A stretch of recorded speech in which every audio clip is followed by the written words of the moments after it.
Sri Lanka is on the path to debt sustainability, but part of the plan needs to be structural reform and, importantly, diversifying the economy away from these very volatile, very cyclical parts of the economy, like tourism, for instance. And we saw the impact during COVID and during the Russia-Ukraine crisis.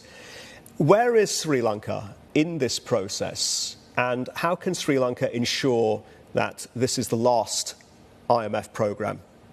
Yeah, that's our plan. Probably diversification of export is one of the most important things to expand the basket of product which we are going to expand.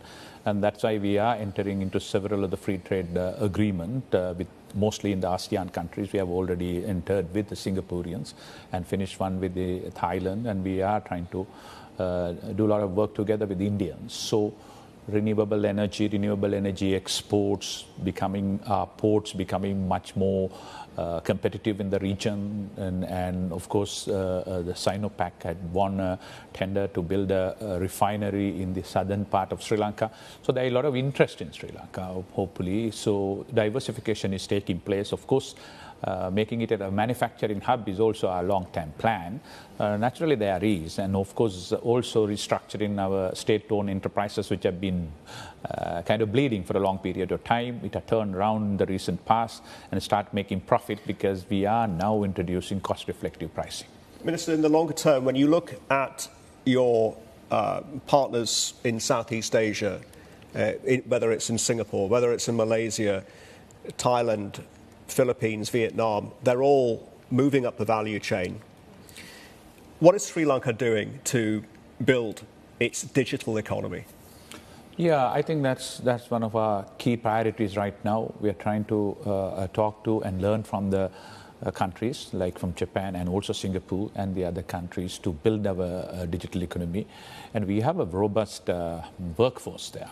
So many international firms have their back office in Sri Lanka. What we need to do is to bring that into the public office and public infrastructure, which is happening now. There is a master plan. Last week we had a very successful digital exhibition called DigiCoin. Many international agencies and international partners, including a big delegation, influential delegation from Singapore, participated in it. So we do understand that, and hopefully it will work on the long run. But some areas have seen progress, some areas have not seen progress. Some areas of progress that we have seen is in education. Education, digitalization had gained a lot of momentum. A lot of private sectors coming and investing on that and dishing out the same kind of education material to many of the Sri Lankan students who are in the rural parts of the country who otherwise wouldn't have had the opportunity of those contents.